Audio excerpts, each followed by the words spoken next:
know you'll be going into this with so much passion and energy, and also having the goodness of the people behind you, which I think is so refreshing. And I think you can see from what you've done the last couple of months, going out, meeting people, getting on the streets, even during this COVID crisis, we've really gone beyond to try and help people and to listen to people and actually give the people a voice. We're actually printing out our mayor's manifesto tonight, and it's a 50-page document with like all the detailed things we want to do for the city. And it's got all the things you would expect. Like, I got big plans to just get the city kick-started off with getting like 20 million people into London with a big celebration. And I want to cut certain taxes to promote business. And I got plans for knife crime and more police on the streets and housing and transport. But one of the things in there, Martyn, is digital freedom of speech. It's the fact that these digital networks sometimes stop us from saying certain things. And when you go in the real world, you find it's a different story. But when you go online,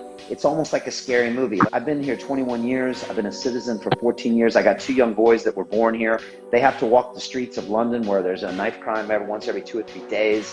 You know, we've seen our economy going all the way down the tubes, and a mayor who's never run a business in his life with no plan. And I thought to myself, man, this is frustrating. I can either make some more videos, or I can step up and do something about it.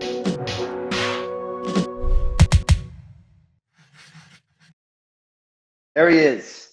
Hey, how you doing, buddy? What's up, brother? It's great to see you, man. Thanks so much for taking the time to do this. Hey, no problem at all. How's life?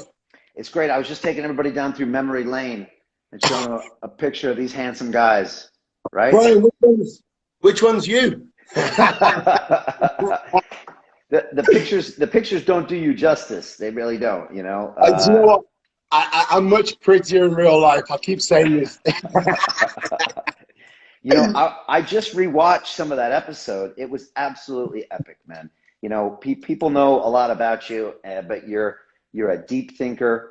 You're a hard worker. You got a real vision, and that thing's racked up like 600,000-700,000 views. That thing. So, great. Was that just me and you watching it backwards?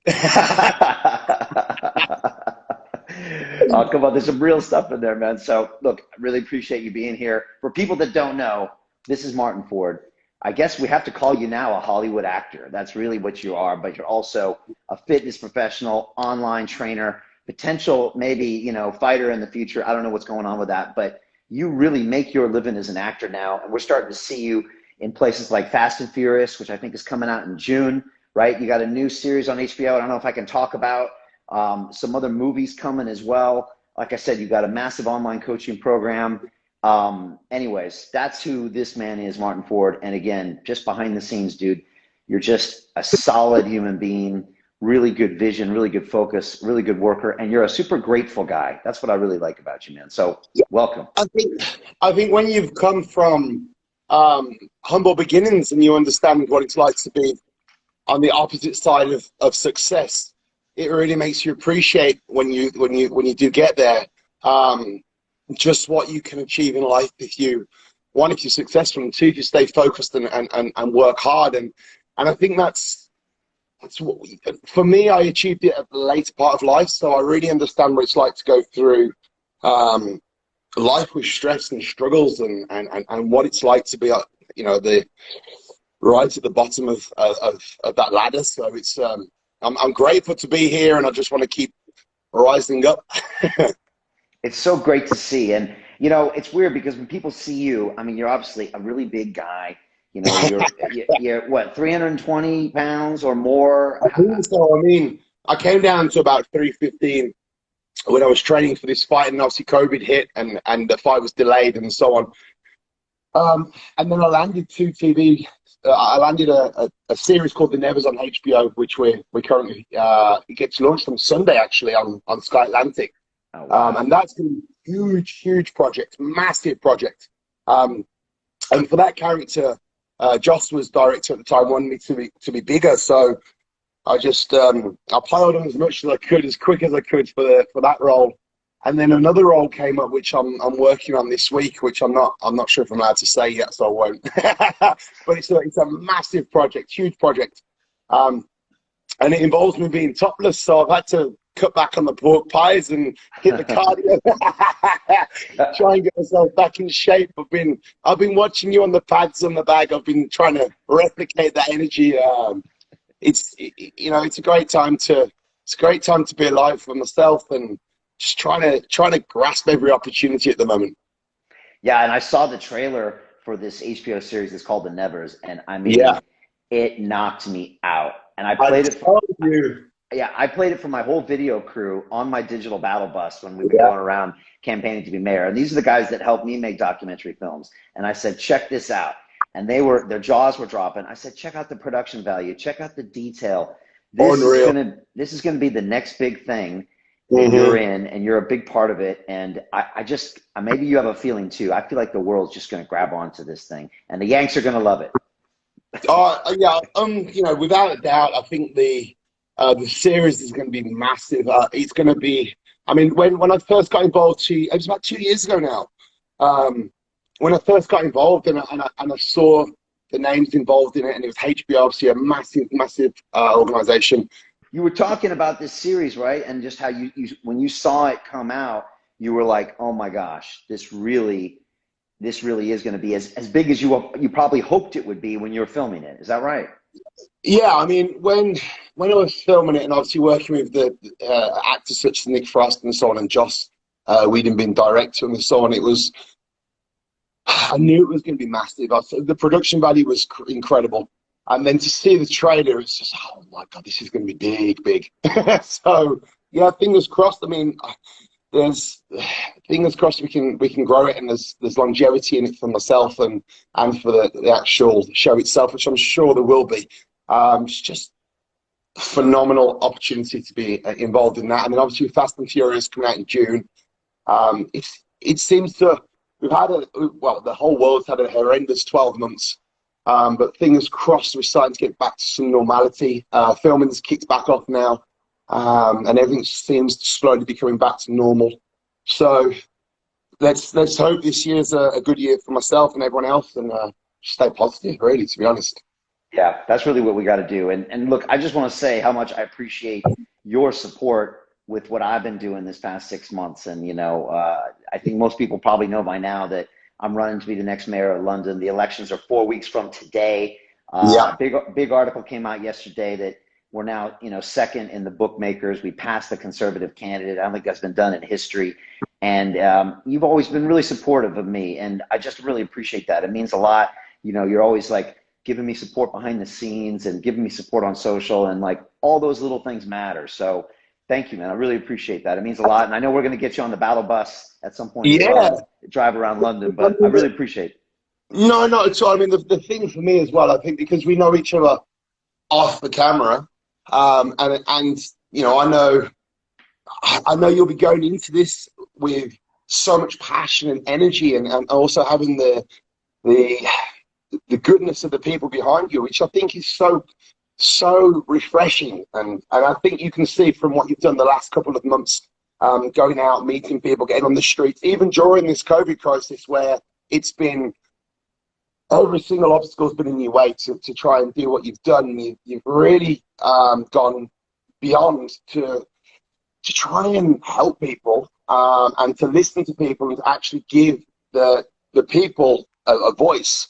And I think that's not gone unnoticed. I think there's a lot of people who want to go with a fresh chat, want a fresh person involved that can really try and drive forward the voices of the people and the freedom of speech. And especially the last 12 months, it's almost been, if you're not prepared to follow what's been told, then you're almost a villain. And I think that's what's been so refreshing about yourself. Obviously, the problems you've had on social media, being kicked off the platforms and so on, for trying to give a voice. And I understand that sometimes voices can be given and opinions can be given that aren't correct.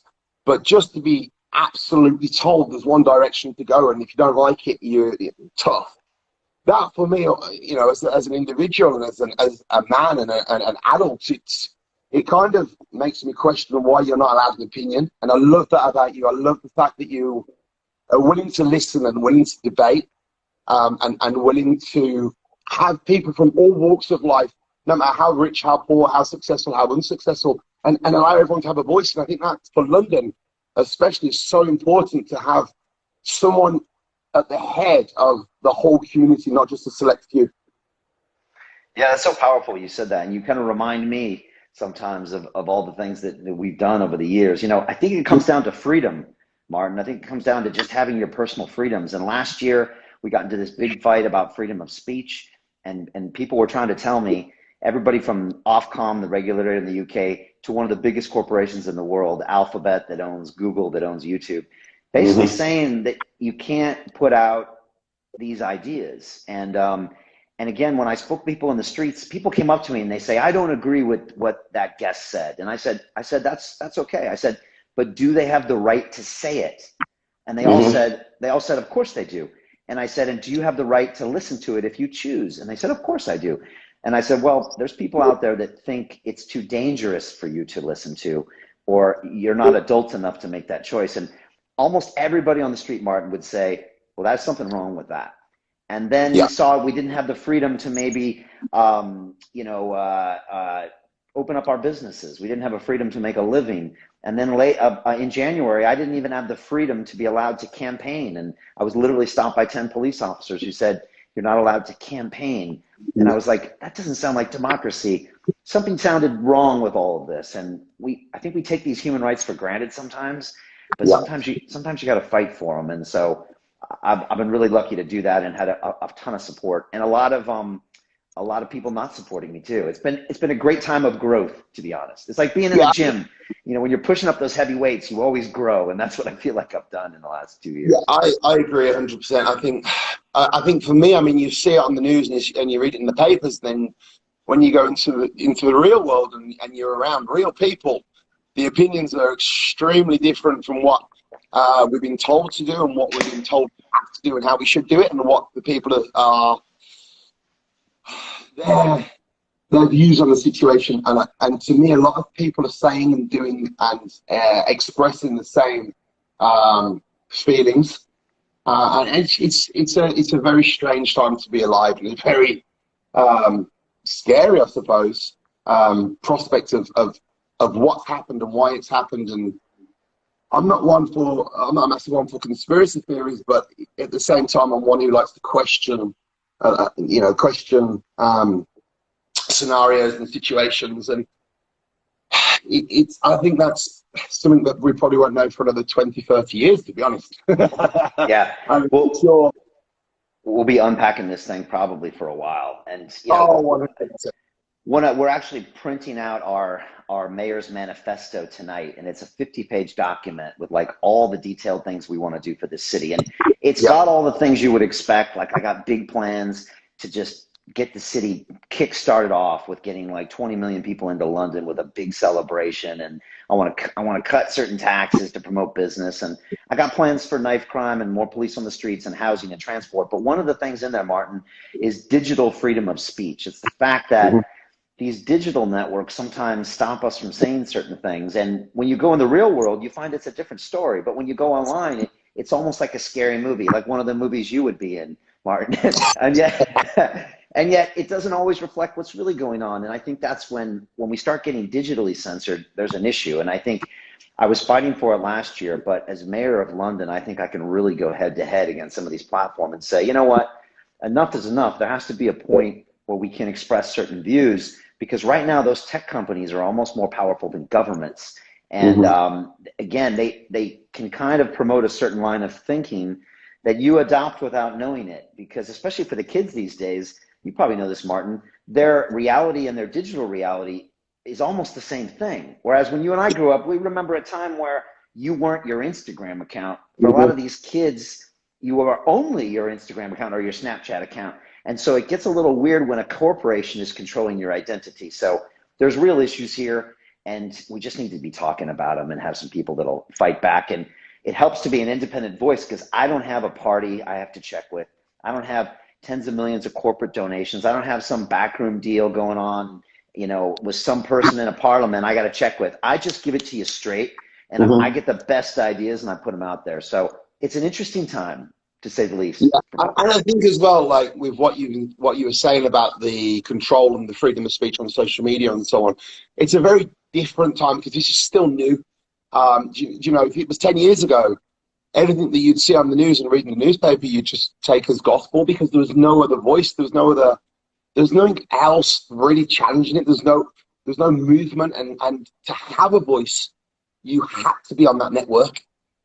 Now you can have a good following and you can have an opinion, or you can have people on. So there's lots of challenging views, which, like you said, they seem to be shut down if it's not going the direction they want it to be.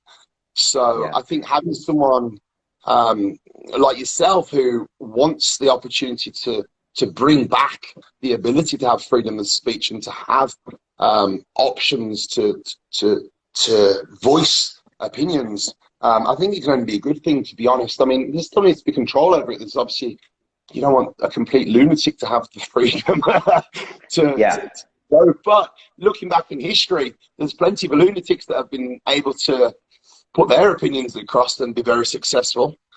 So, there's limits. I mean, I tell everybody, I mean, you know, freedom of speech is okay as long as you're not inciting violence and hatred or overthrowing of governments. And that's for sure. But if you look at history, anytime that we censored people, we burned books, we restricted information, is usually when we did some dark things in our human history. It's never led to some enlightened place. It's always gone the other way. So we have to look after it for sure. But, you know, there's these traditional gatekeepers you're talking about. I mean, 30 years ago, the BBC was the source of information in this country, and whatever they said was gospel.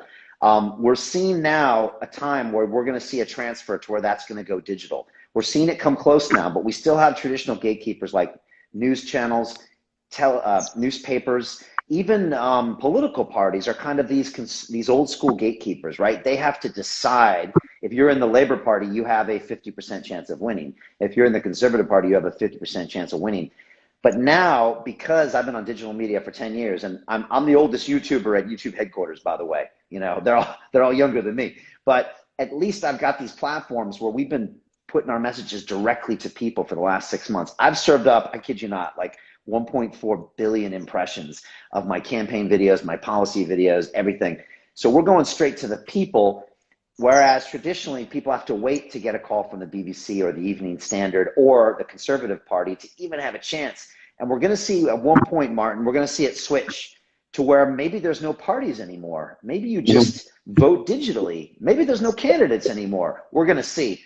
But we're right on the edge of that. And I don't know if we're going to snap it this time, but we're very close. Because I can do an interview in the Evening Standard. It can be watched 10,000 times. We can have this conversation, and it might be watched 100,000 times. So, you know, who's in control? It's an interesting time, and we're trying to break that. Yeah, I mean, it's definitely a transfer of power when it comes to views on networks and platforms and so on. And it gives you a massive voice, having this ability to speak as we do. Which is one of the reasons I might run for mayor next time, to be honest. Which city? Wait a second. Okay, let's go. It would be a pleasure to run against you. I mean, I've been really frustrated when I look at my quote unquote opponents. You know, I look at these two from these parties, and sometimes I wish I had a candidate that could engage in conversation and could actually get out there and debate me. But they don't seem to be actually doing that. So I'd probably welcome someone like you, Martyn, to come in here and push it from that standpoint. I don't know if I've lost you again on the internet. If you got to put some more money in the meter, but I'll keep talking until you come back. But right now I'm looking at two candidates: the current mayor, and Martyn will be back here shortly, and the Conservative candidate. Neither one of them seems to be able to make any comments without checking with their parties, and so everything is scripted. Everything is a perfect press release. Nothing seems to be real and transparent. And that's one of the things that we're bringing back to politics. We're bringing back this transparency where you can really find out directly what the candidate thinks. And that kind of makes the difference, really, when it comes down to these politics and what's happening. So our digital networks are definitely making a massive difference. And he's back. You can't cut me off just because I'm telling you. That's what they're trying to do with me in this race. They're trying to just cut me off. right? So now you know how it feels. But I was actually just telling people I would love to go against you as mayor because I feel like we could engage with a debate. I've been challenging the current mayor of London to a debate for 3 months. All of my followers, they infect all his social media feeds and say, when are you going to debate Brian Rose? When are you going to debate Brian Rose? But he won't. The other day, the BBC had 2 people on for a debate, the Labour and the Conservative. And I was like, this is a joke. And then I watched these 2 people, Martin. These are potentially the leaders of one of the greatest cities in the world. And one was smug and aloof and didn't even seem to care about the people. The other one was clueless and had no leadership skills whatsoever. And I thought, man, is this our choices? It was frustrating. So look, I never planned on being a politician. When you were on my show 2 years ago, if you had told me, Brian, I can see you're going to be mayor in 2021, I wouldn't have slapped you because I'm not silly, but I would have thought you were crazy, right? But it just, the more and more I looked at the landscape, I've been here 21 years. I've been a citizen for 14 years. I got 2 young boys that were born here. They have to walk the streets of London where there's a knife crime once every 2 or 3 days. We've seen our economy going all the way down the tubes, and a mayor who's never run a business in his life with no plan. And I thought to myself, man, this is frustrating. I can either make some more videos or I can step up and do something about it. And luckily, I have guys like you on my show. I have great mentors that come on and say, I just watched your trailer, by the way, from your London Real episode, Martin. And you say, life is about risk. Life is about taking risk. And it's so true. And it's one of the reasons I decided to run for mayor, because everybody told me not to, Martin. I remember I brought my chief of staff here home for dinner with my wife. And I said, honey, we're running for mayor. And she looked at me and she said, why, Brian? London Real's never been bigger. Your academy's never been bigger. The world's never needed this independent voice. Why would you put your life on hold and your business on hold and do this? And I said, honey, I can't not do this, right? Probably the same with you in acting. Like, I can't not do this. Something's pulling me to where I feel a duty to go down this scary road. So that's what we've done. And it's been a crazy adventure. There's been ups and downs, but mostly tons of support, tons of love. High-level people in the city reaching out to me. I've had confidential conversations with people in the House of Lords, senior metropolitan police officers, people inside the TfL here, senior architects that are all helping me behind the scenes advance policies. And that makes me feel good because they love the city and they're like, Brian, we're tired of the politics. We want to see better for this city, and we want to help. So it's been a fun ride so far. Yeah, I don't think there's any negative to what you've done at all. I mean, regardless of the outcome, I think, like you said, the people you've met, the support you've got, the internal growth you've had for yourself, it's just another platform that's allowed you to really reach out and to make a difference. I think London's ready for a change, and I think it'd be awesome to see you in power. I really do.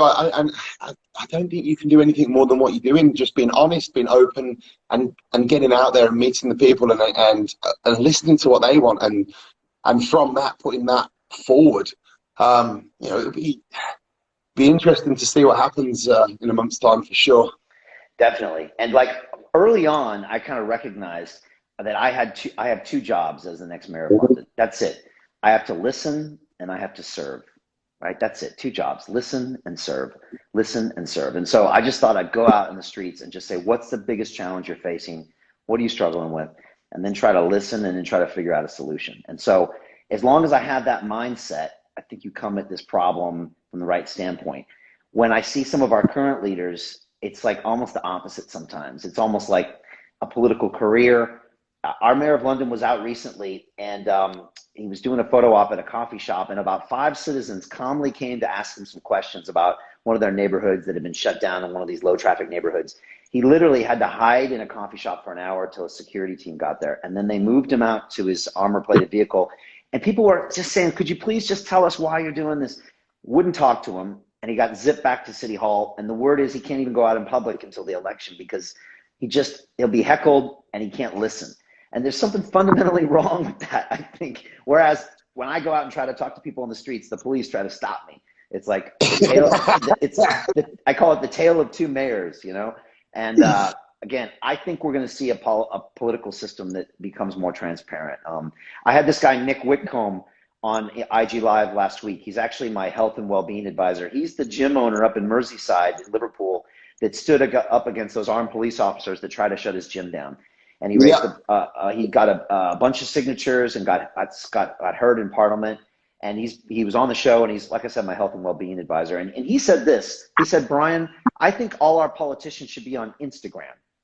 And at first I thought, well, that sounds kind of a simple thing. But he said, Brian, we're trying to get these younger people to engage with politics, and yet we're not bothering to communicate with them on the platforms they're on.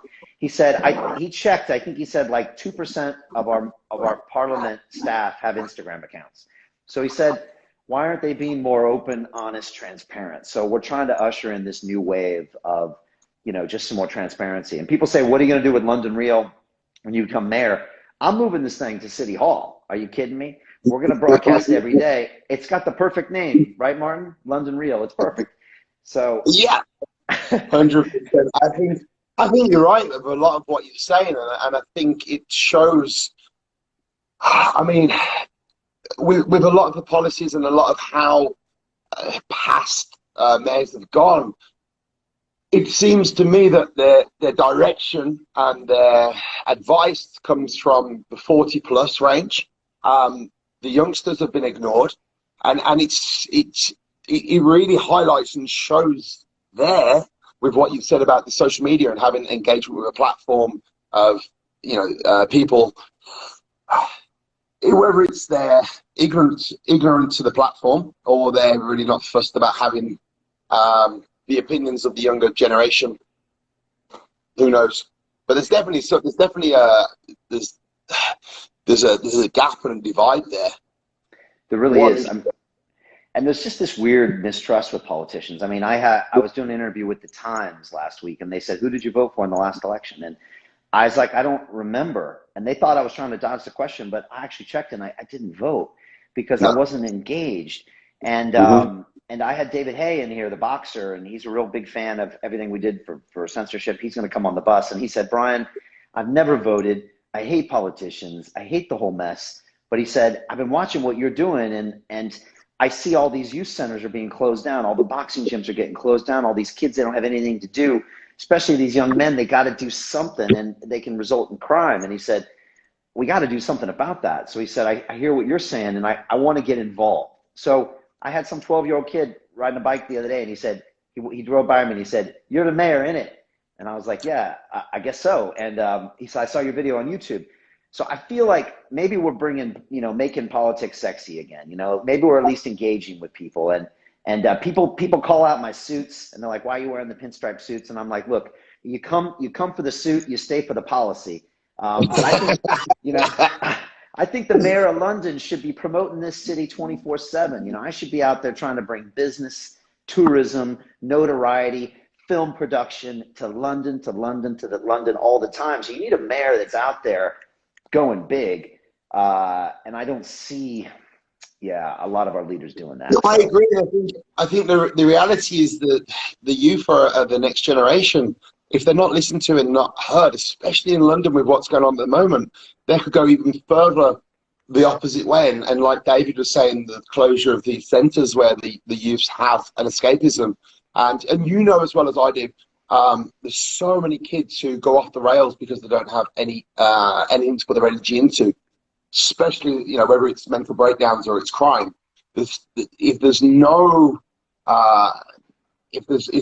family unity and strength, a lot of the kids, from these areas go into boxing clubs, MMA clubs, football clubs, and have the ability to feel part of the family and stay on the straight and narrow because of that sporting environment.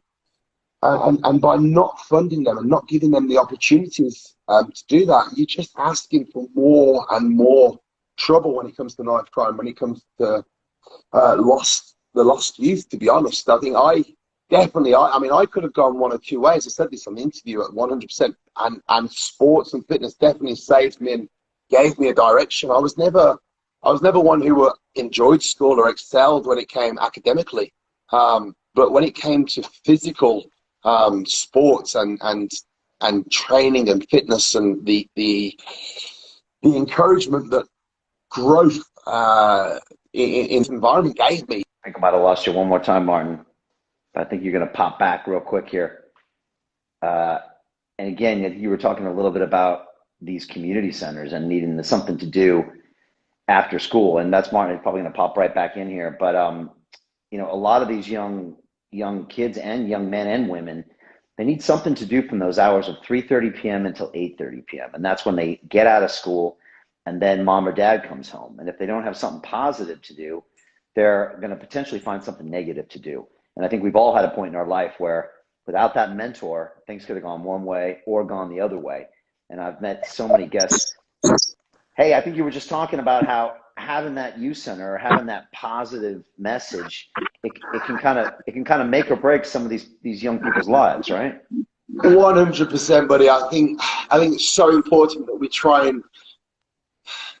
and provide more rather than punish and take away, which is all that seems to be happening at the moment. Closures and restrictions and so on.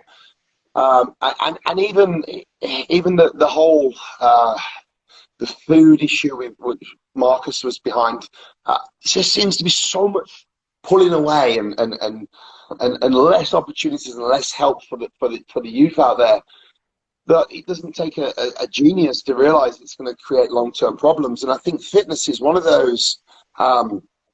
It's one of those areas where those kids who don't excel academically can feel good about themselves and can want to do stuff and want to change for the better. And it just gives them that feeling of being wanted and being successful and staying focused on something that's not being on the streets. Yeah. You know, I come from a business background, right? For the last 30 years, I've been in automotive and aerospace. I worked on Wall Street. I worked in the city of London. So I started looking at some of the problems in these youth centers that have been closed down, especially here in London. And I started thinking there's got to be a better way to fund some of these things. And so one of my guests on London Real, I think he was a couple more years before you came on, Martyn, was Jamal Edwards. And he founded SBTV, which is this massive YouTube channel media company that is big on grime music and all sorts of other things. And I spoke to Jamal, and Jamal actually went and raised big money for one of his community centers in Acton, where he grew up. It was actually the place where he learned audio and video production. And he called up the folks at Google and the Wellcome Trust and ended up raising a couple £100,000 from each of them. So I was really inspired by what he did. And I thought, how can we take that to the next level? And so that's one of the big plans we have. And Martyn, I was just talking about, you know, when I looked at these youth centers, I thought, how can we get them real money to rebuild? Because I know if you go to a mayor's budget, there's always going to be some excuse at the end of the year that there's no money left. And I thought there's got to be a way we can get corporates to invest in community centers so it's a win-win for everybody. And if you look at the Amazons of the world and the Ubers of the world and the HSBC and Barclays, they're making big money right now. They could put a little back in the communities. And actually, a couple years before you came on the show, I had a kid named Jamal Edwards on the show, and he started SBTV, this massive grime hip-hop music channel, and he built it into something from nothing. And he actually learned those skills at his local community center in Acton. When he went back there, he found out it was closed, and he thought, wait a second, what's going on here? So he called up Google and the Wellcome Trust, which is a big charity here, and he got £100,000 each to put into those community centers, and he reopened them. So I called Jamal up and I said, how can we do this bigger? I'm talking £100 million per year, 250 community centers in London, and we get them back to teach everything, not only entrepreneurship, health and well-being, fitness, yoga. You know, gone are the days where the community center smells funny and they teach ballroom dancing. You know what I mean? Like, these have to be really cool, fun places for the youth to go. And then all of a sudden you could give them another option. Otherwise, why wouldn't they go to crime? Why wouldn't they go to gangs? That's where the peer support is. That's where the male role models are, right? That's where the mentorship is. And that's where it looks like the money is, even though the long run, it's a failure. So, yeah. And I think there'd be so many people like myself and other actors or musicians or athletes. We're still struggling with your broadband there. Martyn, I'm going to wait till you bounce back with us. But I think you were about to talk about how there would be a lot of people that would want to be involved in that. And whether it's people like you or David Haye or Eddie Hall, you know, who's also been on our show as well, people that would actually want to go in and support these community centers, especially if they had a plan. So I think that's what you were talking about there, and I think that's an excellent idea, as long as there is some type of structure, which I think is what everybody's looking for. And of course the money, hopefully coming from these corporates, which is the plan. And I know I can make those phone calls to those CEOs. You were talking about how we can potentially get people involved in those community centers. Is that what you were saying? Yeah, 100%. But I think there's so many people like myself who've come from, you know, the areas where they're needed and the areas where they would use. I never had the luxury of having private tuitions or anything like that when I was young, and I was extremely good at cricket.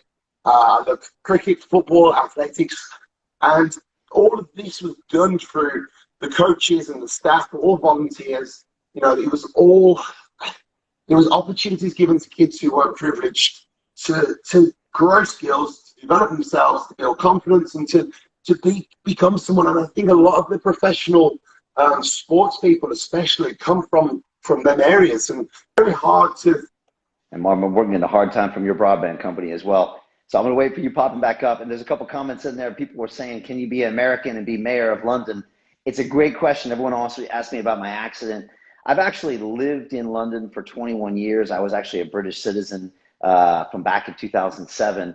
And so London's my home. Actually, I'm a proud Brit with an American accent, and I'm a Londoner through and through. And so it actually turns out that, yes, I can be mayor.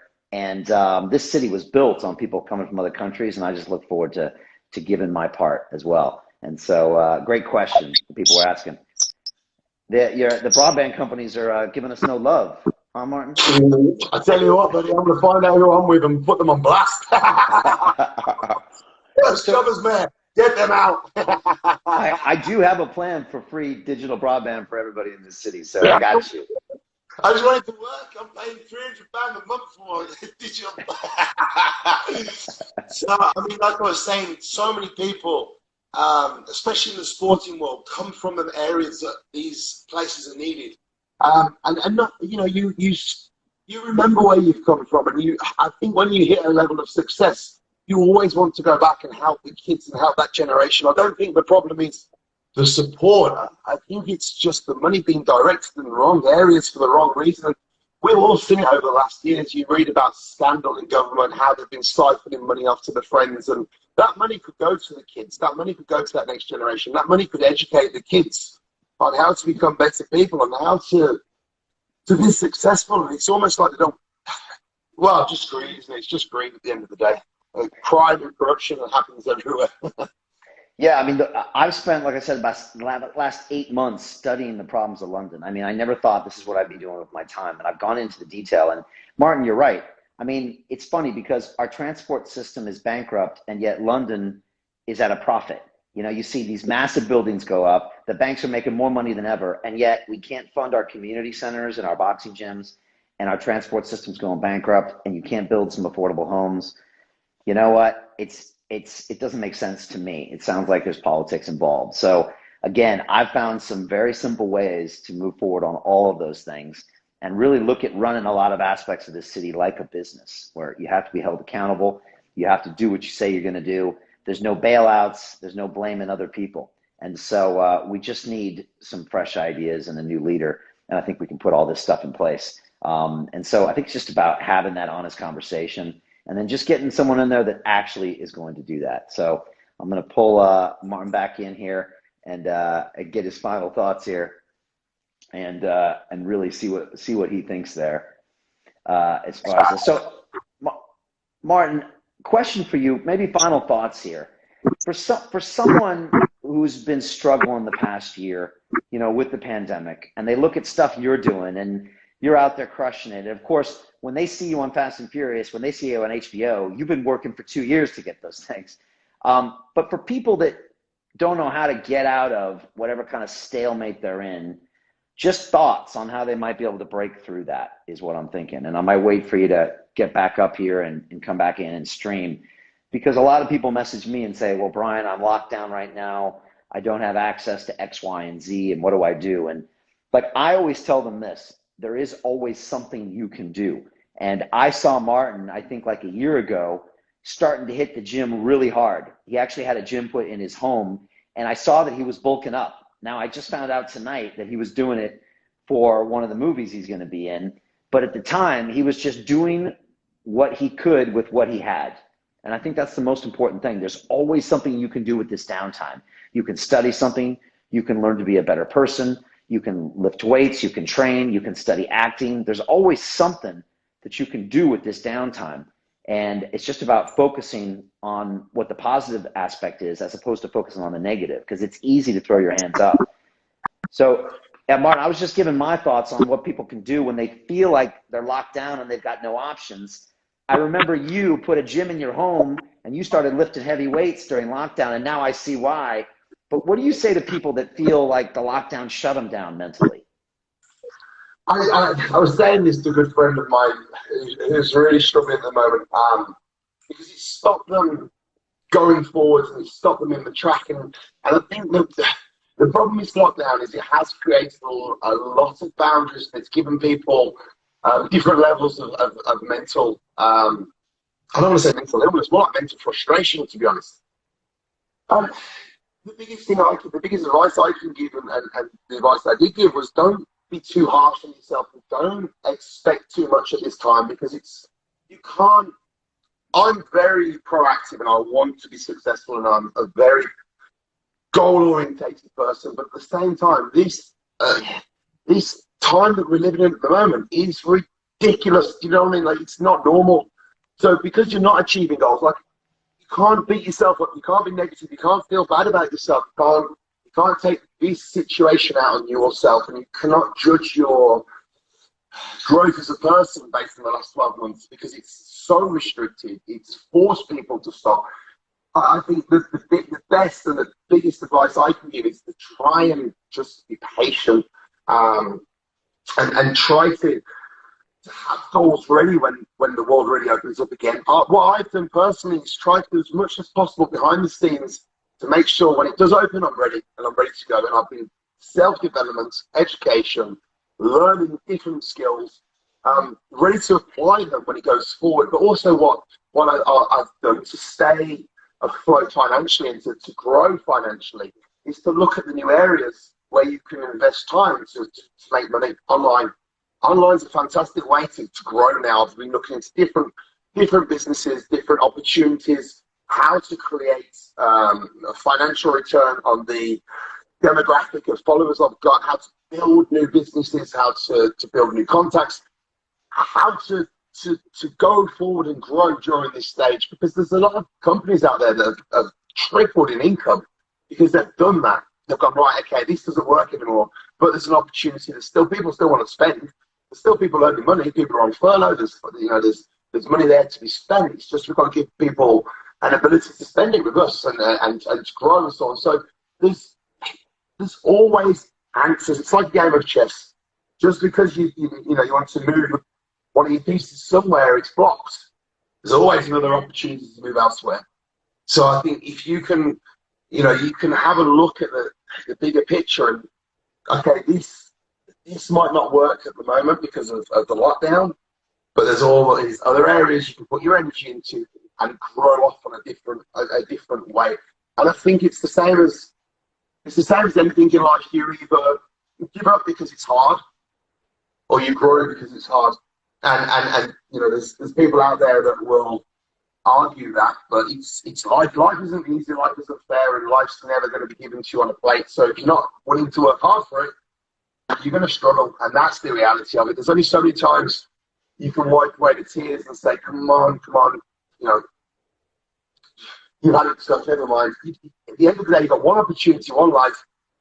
If you've got to give yourself a kick up the arse now and again and just face that's what life is. Life's tough. Johnny died 2 years ago. I've had it hard. I've had it very. That's some great advice coming in from Martyn there. Life throws things your way. And in my academy, I tell my students, we call it resistance. It's always throwing you something. And as opposed to getting upset, whether it's a personal problem or a financial problem or a COVID problem or a president problem, you basically just say it's resistance. Now, what are you going to do about it? Are you going to find a way to get through that resistance? And it's usually going to throw you a problem that doesn't look like something you've seen before. And that is growth in disguise. And so like Martyn said, you know, when lockdown came and all of a sudden a lot of opportunities are missing, well, actually there's all these online opportunities. Now you might say, I don't understand digital. Well, guess what? This is the time to maybe start to understand it. And so there's a lot of opportunities out there that are staring right in front of you, but your growth experience is never packaged the way you want it to be. And so I think that's something I've learned from Martyn and something I've learned from so many people. It's always packaged as something that looks inconvenient. And that's always the way forward in some strange way. And you're back. And Martyn, I was just vibing on what you were saying a little bit. We're going to finish it like this, just like this interview. I never give up. I never stop. Trying and trying. Yeah, exactly. Yeah, you see, Martyn never quits. He never quits. You just got to keep knocking that door and keep pressing that request button. It's so good, man. That's life. You know, from experience, life's difficult, life's hard. You just got to get up every single day and keep it as a fresh day, fresh opportunity. You're still breathing, and you've got one opportunity to do it. And that's always been my mindset. I'm still here, so it could be worse. Yeah. And stop. It's very easy to stop feeling sorry for yourself, but unfortunately, that's where we're at. This is why I don't agree with a lot of the way that sport's gone, where it doesn't matter who wins. It does matter who wins, because that's life. Yeah. Do you know what I mean? You aim to come first because you want to be successful. That's it. Yeah. So that's the sportsman in it. Yeah, you've got to find a way to win. And you know, we have a graveyard right next to us here at the studio. When you come down next week or whenever, I'll show it to you. And I go there a lot. And Martyn, I sometimes speak to the people in the graves, and I always say, what do you wish you would have done? Do you wish you would have done a bit more? Do you wish you would have taken that chance? Do you wish you would have gone for it? And I can hear her. They're all coming back to me, and they're like, yeah, I wish I had. You know, I wish I hadn't have quit I wish I had worked a little harder. I wish I didn't punk out. I wish I would have accepted that opportunity and gone for it, even though I was so scared. They're all saying that, you know. And so when I got this opportunity to run for mayor, I thought, you know what, I got to go all in for it. And it's going to throw me tons of resistance. Again, I always say your growth experience is never packaged the way you want it to be. Matter of fact, it's always packaged the way you don't want it to be, right? I'm sure you knew that, right? When you've had struggles with your life, when you struggle with acting, when you struggle with everything, it's always like, well, I just wanted a simple acting school in my first role, but you never get it that way, right? You got to really earn it. You've got to keep knocking on that door of opportunity, and when it opens, run through it and take the door hinges off. That's it. That's the stay ready, be ready, and just grasp every single opportunity and hope for the best. All right, I love it. Look, we're going to continue this conversation when you're in London. I'm going to put you on the back of the digital battle bus, and we're going to live stream on the back of that thing while we're driving through London at 100 miles per hour. It'll be Fast and Furious 8, me and Martyn Ford, or 9, whatever we're on, right? But, 10 now, right? And we got 5G on our bus, so we're going to be good. So we're going to be continued. But look, I just want to say I appreciate you, brother. You are always supporting me behind the scenes. Your energy is incredible. Your story inspires me and everybody here at London Real. And again, the stuff you're putting out is just next level. I mean, you couldn't write this stuff, you know, in a movie. The Fast and Furious coming out in June. This series, The Nevers, is looking off the charts. And I know you got more movies coming too. So I'm so excited for you. Busy, buddy, busy. But I will do my best to get down this bus before it closes down. I'll drop you a couple of dates, and we'll make sure we got 5G ready. All right. Good stuff, man. And for everybody else out there, if you're in London, May 6th, it's 4 weeks from today. Make sure you get out there and vote. Vote for somebody, whatever you do. But check our stuff out. We think we've got the best ideas in the business. We got the most passion. We got the most vision. And we're going to shake this city up and make it, honestly, one of the best in the world. So that's the plan. Thank you, Martyn. Thanks to everybody who's been on here. Much love, brother. Take care, buddy. Speak to you soon. Bye-bye. Take care. Thanks, everybody. Bye.